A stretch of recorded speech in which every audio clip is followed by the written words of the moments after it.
Let's go ahead and jump in. Excited to go through our webinar today. We're going to talk about how to boost your credibility and the impact of Google reviews when it comes to marketing your builder remodeling business.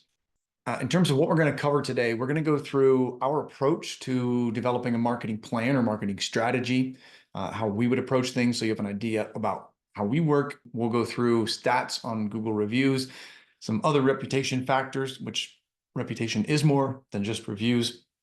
The focus here is reviews today, but then best practices to consider, how to DIY if you're doing things on your own. We'll go through a couple complementary tools that we have available, and then we'll wrap up with questions and answers. Anything that's left unanswered, we can go through that at the end. So with that, let's jump in. I would recommend paying attention during this time. It is certainly your time. I will keep it fast, quick, and entertaining. Definitely want to keep it informative. So it's a good use of your time, but I know multitasking can just detract from the ability to actually get the information and absorb what you need to from the time. So recommend paying attention, turning off other kind of distractions. And who am I and why listen? So my name is Jake Marsh, founder of Design Build Marketing. We work exclusively with builders and remodelers. We don't have any other types of clients. So we work with them to do marketing and advertising to grow their business. That is our primary focus, is growing their business through generating additional leads, helping them convert those leads into paying customers. Going through a little bit here, I've got some case studies just to highlight our background experience. These are more SEO related, so some Google business profile in the middle here, but you can see increase in conversions, phone calls, website traffic, etc. You can see kind of pretty consistent here over time. We do see increases in organic search results. So today I've got some inclusions here on Facebook. So we have a great ad platform, or I should say ad program we're running, and we have some great results for a couple clients. Very small budgets. These guys are, smaller operations. They don't need hundreds of jobs a month. So we're start small ad kind of budget, roughly $40 a day, $44 a day. We're getting about 1 lead a day. That's a 14-day period. So 11 leads over 14 days. And then we've got another version here, 4 leads a day, or a little over 3 leads a day, I should say, and about $11 per lead here for another 2-week period, different client.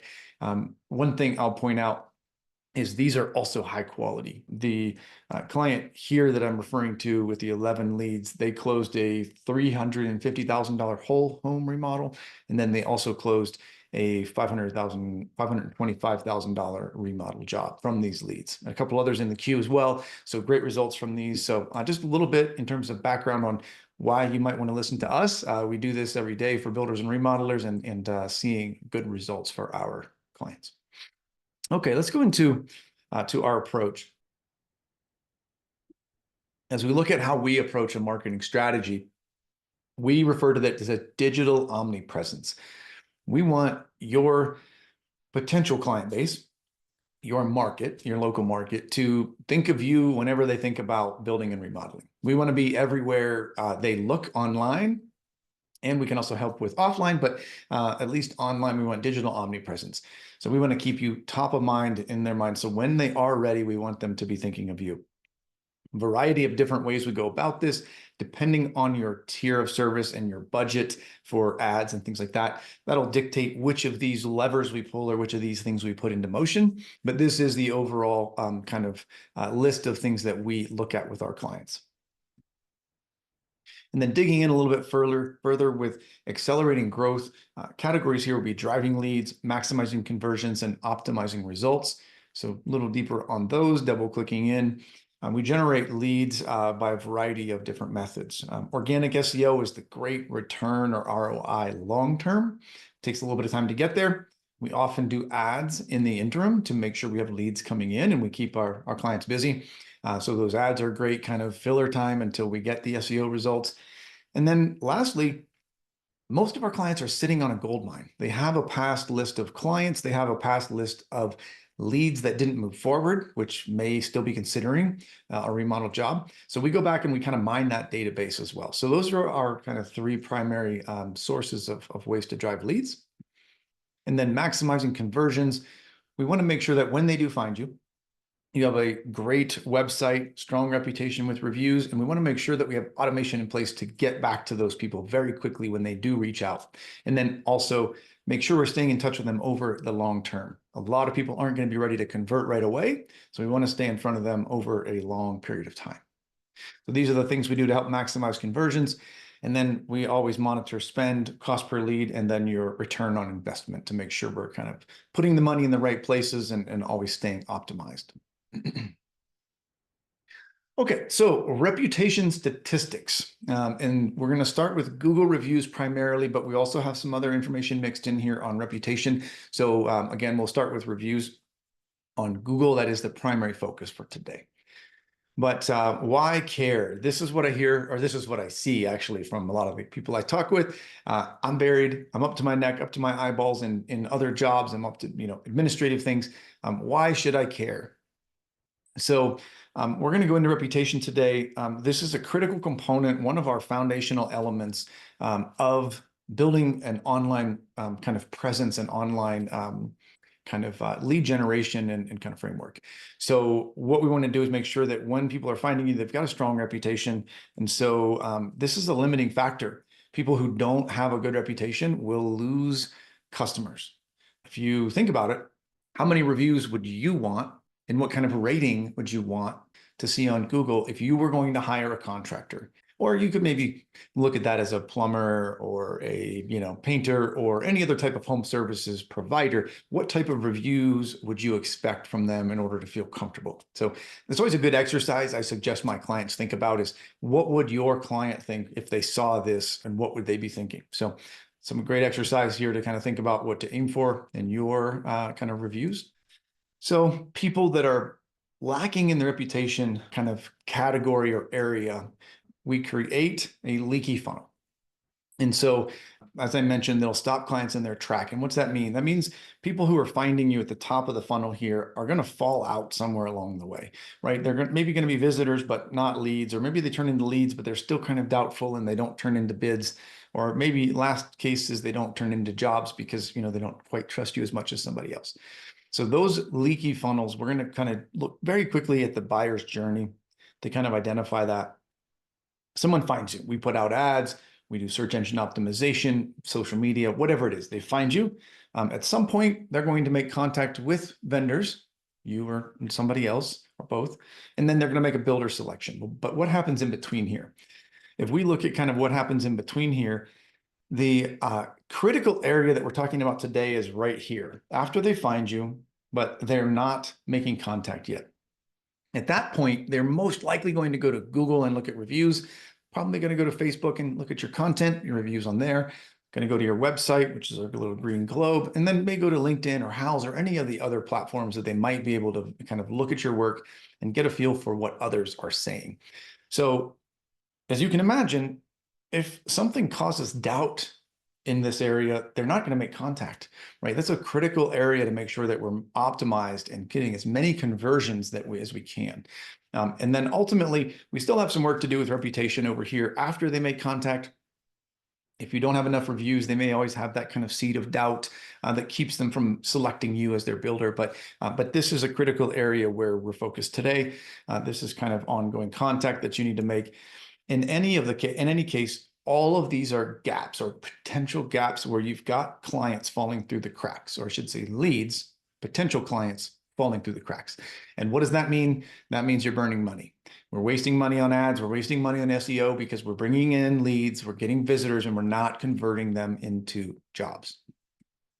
So if we look at this and what it kind of, with this kind of put numbers to it, if we were to look at this with actual numbers, and we do a tale of two builders, we'll say Builder Bill and Builder Bob. So Builder Bill has 20,000 visitors. He gets 1,000 leads, turns in 100 bids, and it turns into 20 jobs. The stats are over on the left. 20,000 visitors at 5% of those converting to leads. That's 1,000 leads, 10% converting to bids, so on and so forth. So looking at the improvements, right? The two areas that we can help with are the top one and the second one, right? We can help convert more leads and help you convert more of those leads to bids by our process.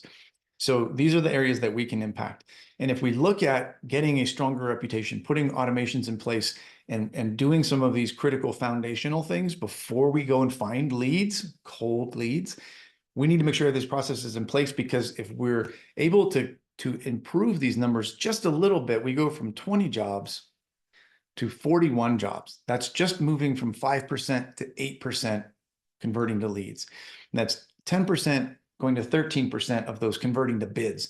So these numbers jump significantly, right? So the levers that we can pull in these top two areas here can lead to a really, really big impact on your bottom line. So again, when we talk about some of these foundational things, before we go get cold leads, we want to make sure that we have all of these things in place. Reputation being a critical component of that. Other factors being your lead follow-up and things along those lines. But reputation is one of the biggest factors here. All right, so we've now looked at the tale of two builders and kind of the impact that it can have. We all kind of know this as consumers. We're all making decisions based on reviews. Every restaurant I go to, we're looking on Yelp or Google. So we are almost always using these. You're probably in the same boat. So 91% will make the selections of vendors with, kind of based at least somewhat on online reviews. Now, our industry might be a little bit different, but not much. People are still going to expect reviews, maybe not the same quantity, that type of thing, but they are going to expect reviews, and it is going to impact their decision. So why is that important? Well, today it is critical to be in Google's map pack. And so we're going to look at some data here. Google Business Profile is what you're seeing on the left over here. So these are all Google Business Profile accounts that are showing up, and they're ranked on here, right? This is not traditional SEO. This is local SEO. Local SEO shows reviews front and center. So anybody looking at this can very quickly see your rating and the number of reviews. And as you can imagine, that is going to impact the selection. The reason this is critical is because these two areas are now at like 57% of the clicks. Well over 0.5% now, or well over 50%. Well over 50% of the traffic is going to Google Local Service or the Google Map Pack. So that's a significant change in kind of compared to years past, where it's traditionally been just the links on the page. Once they inserted maps and kind of the Google Local Service, now all of a sudden the local searches have changed pretty dramatically. So two very important facts here, three. One is the volume. The volume of traffic is significant. The second is your reviews are front and center. They can't be hidden. They don't have to be looked for. They are right here. And number three is Google also helps, getting Google reviews helps boost your rankings. So if you're not getting reviews, you're probably not going to land in these views when people search. So critical to get reviews, to land in here in order to get into that kind of majority of people who are clicking into these accounts. So very critical. And as you can see, now we're even able to filter and kind of narrow down on certain ratings. So if I only want 4.5, or if I want 4 stars, I can actually specifically kind of limit my search based on that. Looking at these kind of stats behind why people are clicking, reviews, right? The review rating is one of the biggest drivers. 51% of people are saying that that's why they click on one of those listings when they show up there. So reviews are huge. Review rating. The review count is also important, but much less so than the actual rating. That's certainly, kind of need to be taken with a grain of salt. If you only have 2 reviews and you have a 5.5 review rating, that's not going to be as impactful as 100 reviews with a 4.7. So, that certainly can be slightly off there. Okay, so in order, we kind of mentioned that Google reviews are important for Google to kind of consider you in their rankings, right? When someone searches, why is Google going to put you up there? What better way can you tell Google that you're doing a good job? Your customers will tell Google by giving you a 5-star review. So that is a huge signal to Google. So with local search, we're looking at something called signals today. That's a little bit more of kind of what's driving their placement, right? Their rankings. When it comes to local search, these are kind of the categories. So it's a little bit blurry on the right. My image is poor quality, apologies, but the list here is Google Business Profile. This is about 30%. These are estimates. Google does not provide actual data, but this is kind of pretty well substantiated kind of rankings. Content and experience, which is Google's EAT, EEAT, which is experience and authority and things along those lines. So kind of content and experience. So those are the two big players there. Number three, though, is reviews. So 15.44% was the rank, the contribution value that Moz, which is an independent third party in the industry, that's what they came up with. Our numbers are showing, we're showing 13% before that. So somewhere between 13 and 16% of what drives Google's placement of your business is how many reviews in your review rating. So again, this is kind of showing that it really is contributing to whether you're going to be placed in the search results or not. So it's a big factor of whether you even get into there. And then once you are there, that of course is then going to also impact whether someone's going to click on your business or not. All right, so that's kind of why it's important. Getting ranked is important. Showing good reviews so that you get people to click on your business is important. So those are really valuable factors. People make decisions based on reviews, of course, but other things to consider here. So when it comes to expectations, clients expect a couple things, or I should say potential clients expect a couple things. Some you may not think of. 96% look for negative reviews, which is kind of counterintuitive. But when you really think about it, what better way to look for a company's faults and challenges than to look for negative reviews? And very important is they look for the response from the vendor. So 96% of consumers look for negative reviews.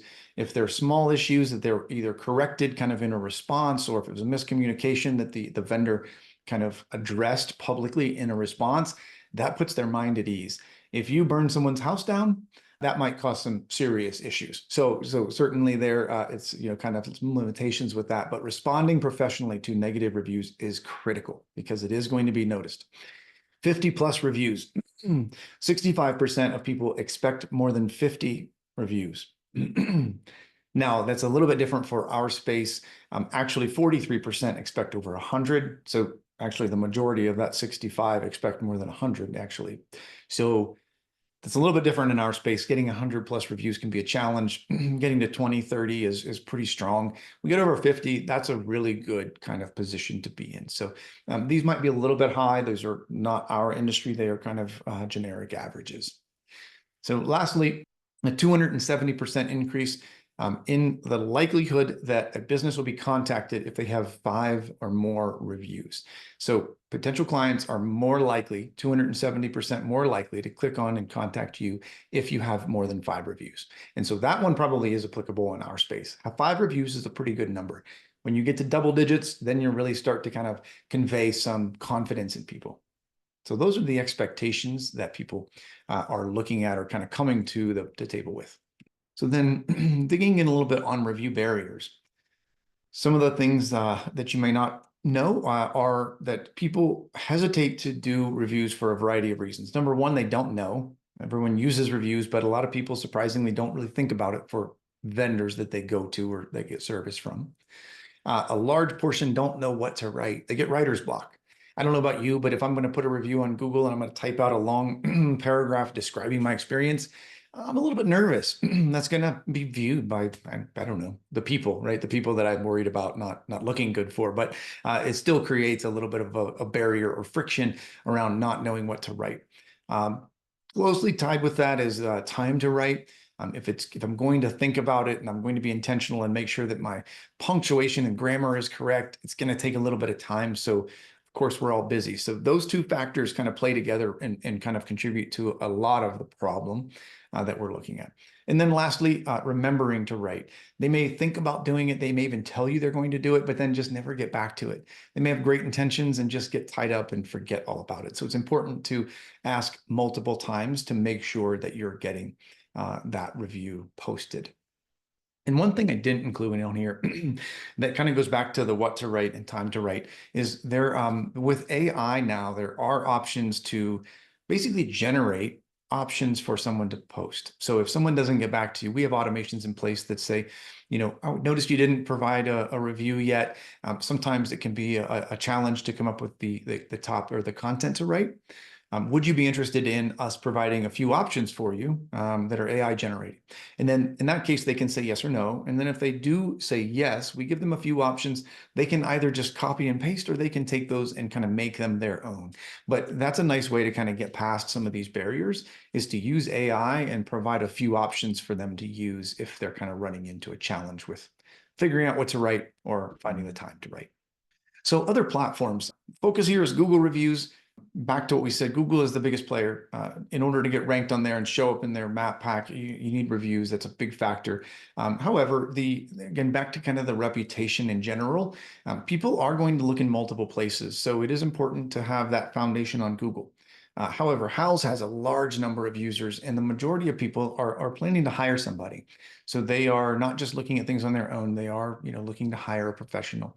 Yelp, one of the most prominent or influential review platforms out there now, tied to Apple Maps. So very important now as well. 45% say that they're likely to check Yelp reviews.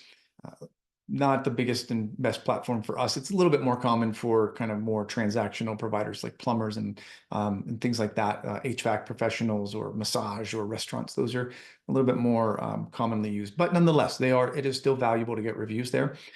Facebook, you're maybe going to have ads and content there. You're going to have a following there. So it is a place that you can kind of look to get additional reviews to bolster your reputation there. And then Better Business Bureau, we're all familiar with the BBB logo. That definitely conveys trust and gets people to kind of feel a little more comfortable working with you. So the one thing I would say is I would not have any of these replace Google. Some people don't have a Google profile. They can't post a review.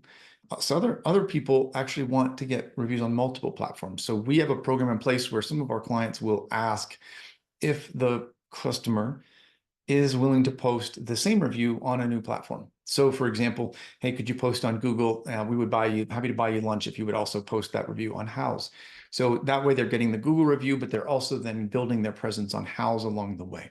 So those are some things that you could consider to kind of make sure that you're maybe building those profiles in addition to the Google profile, which is really our primary recommendation. So back to some of the other factors that go into reputation, website matters. So huge impact on decision making. So the design can really impact whether someone feels confident in your business and your ability to perform. So that design is critical. Mobility, right? Seeing the website function on mobile is critical today, given the amount of traffic that's kind of occurring on mobile devices. And then bad experiences. Bad experiences can have a significant impact, negative impact on your reputation and your ability to convert clients into paying customers. Social media, another big place. So kind of going back to my comment on Facebook, it is a place where a lot of people go to kind of research businesses before they do business with them, especially in our place. Images on Instagram, images on Facebook, videos of jobs in flight. Those types of things really allow people to kind of get a really better feel for you, good feel for the business you're doing, what your clients are saying, those types of things. So this is a very important part of an overall reputation strategy. And then lastly here, brand recognition, kind of tying all of this together. If you look at recognizing a brand, is basically reputation, right? If someone is recognizing you, that means you have some sort of reputation in their mind, good, bad, or indifferent. They now, if they're recognizing you, have some understanding and view of you as a business. So 71% are more likely to do business and feel comfortable doing business if they recognize a brand.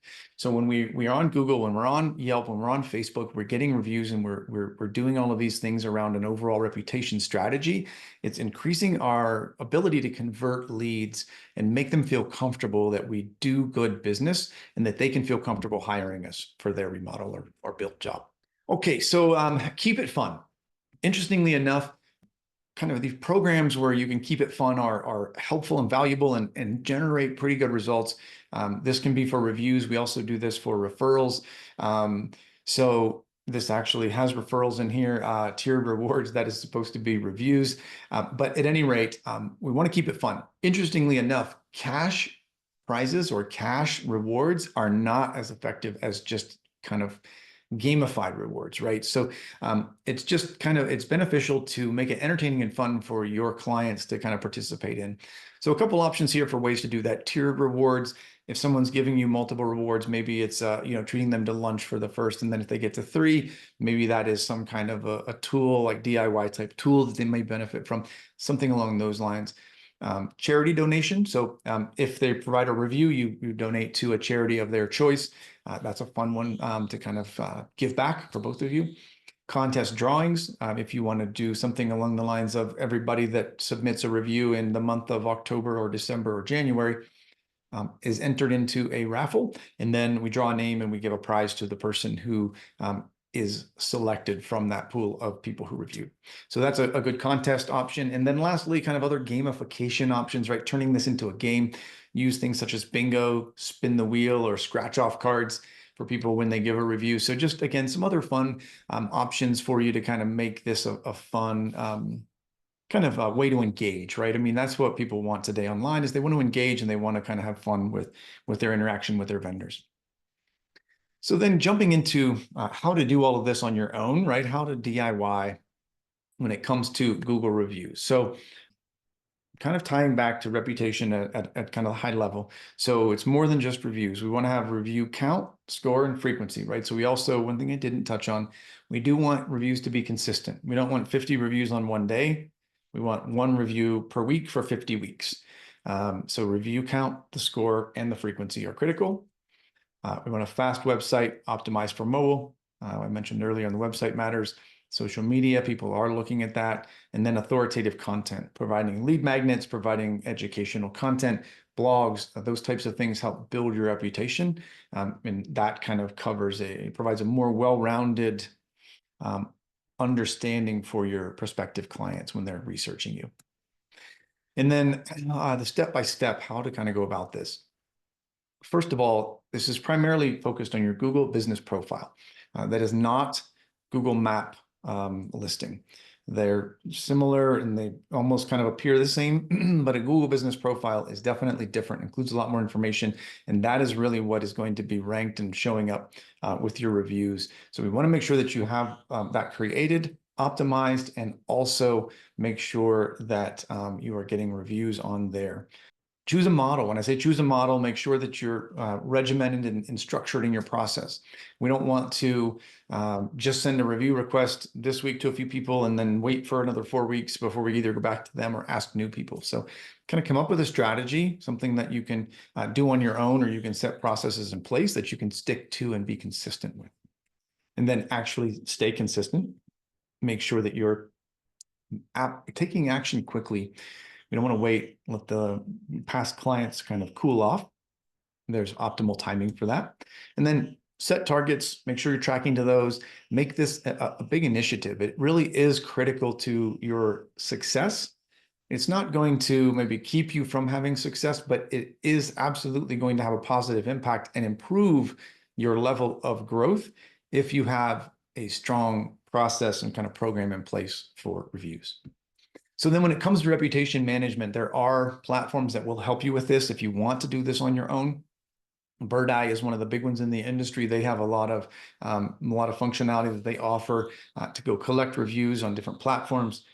Podium, Nice Job, InMoment. These are all tools that will help you automate the process so that you just kind of drop one of your clients in there when that time comes, and it does all of the automation and follow-up, gets them the link, make sure that they're not forgetting about you. So these tools are a great opportunity or kind of option for you if you don't want to send messages on your own manually, which I would not recommend. That gets to be problematic. It's very difficult to keep it consistent with. So tools like this are highly recommended. We, of course, take care of this with our clients as well, but you do have these options for kind of the DIY. So coming back to kind of some ongoing things, because your Google business profile is kind of the foundational kind of element in your Google reviews, it's important to stay active on that profile. So what does that mean? That means coming back and updating photos, new work that you're doing, company, your team, clients. Those things are helpful to continue posting photos on Google. You want to post frequently, so kind of they call it an update rather than a post, but we can post on there just like we do other social media platforms, just a little bit different kind of limitations around character length and things like that. But posting frequently is important. Responding to reviews, we talked about both from a a kind of a conversion perspective, meaning responding to reviews is important to help you convert client to put their mind at ease if they're seeing negative reviews. So important to respond to those, but it's also important to respond to reviews in general. And the reason why is Google sees that as you being active and engaged with your customer base. If you're responding to them, that means you're paying attention. You're actually getting back to them. You're engaged and active. And that's what Google wants. They want someone who's going to do good work and stay engaged with their clients. And that's what you're doing when you're responding to reviews. Same thing with answering questions. If someone asks a question on there, definitely respond and make sure you're getting information. That can almost serve like an FAQ, frequently asked questions area, where someone can actually quickly look at things that they might be having questions on themselves. All right, so then looking at our roadmap. So when we work with a client, what would we suggest doing when it comes to going out and kind of doing a marketing strategy? So the first thing that we do is we kind of want to maximize what we already have. Before we go do new marketing and advertising and with ads and SEO, we need to make sure, again, back to the foundational elements. We want to make sure that we're optimized and making the most of your past leads. So dead lead revival, going back to past clients. They may not have moved forward with someone else. They may have just delayed the project. They may have had a bad experience and need a professional to come in and kind of clean things up. So we go back to those past leads. We want to make sure we have a referral program in place, and we're reaching out to our past clients to solicit referrals whenever possible. And then lastly, review campaign. We want to go get reviews from past clients as well.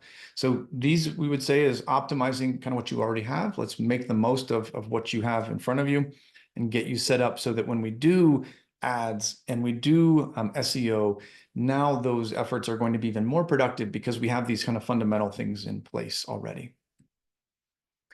And then tools and resources. So if you are looking for either advice on things you can do, or if you want to kind of get a feel for your current state, we do have some tools and resources that we have available. 3 of them here today that we are highlighting: Ultimate Marketing Checklist, Contractor Marketing ebook, and then a full marketing audit. Touch on those really quickly. So the Builder checklist, marketing checklist, is a pretty detailed checklist that covers all of the different things that you might want to make sure you're doing in a kind of a DIY marketing strategy. Or if you are working with another vendor, you might want to make sure that they are doing these things in your marketing strategy. Another one is our Builder Marketing ebook. So it's a little bit more involved explanation of why we do the things we do, some of the current trends in today's market around why you want to do the things that you're doing. So some good educational content available for you. And then a marketing audit where we look at your current state, and then we come back with areas of opportunity as well. So this would be me spending time reviewing your social media background, your ads. It would be looking at your content on your website performance. So this is a very comprehensive analysis or audit of your current state. And then we get together, I can review that with you over Zoom. And then if you're interested in our recommendations, we maybe work together. If not, you're still going to leave the marketing audit with a very good kind of informational audit that you can use to either do things on your own or make sure your vendor is doing if you're hiring somebody. So that covers our webinar content for the day. This was our primary content. Try to keep it right around 30 to 40 minutes. So we're right about on track for that. Hopefully that information was helpful and valuable. That kind of covers it. Doesn't look like we have any additional other questions today. So that wraps it up. Thanks so much for joining. Hopefully you found it valuable. If we can help with anything, by all means, reach out and let us know. We'll look forward to speaking with you and seeing you again soon.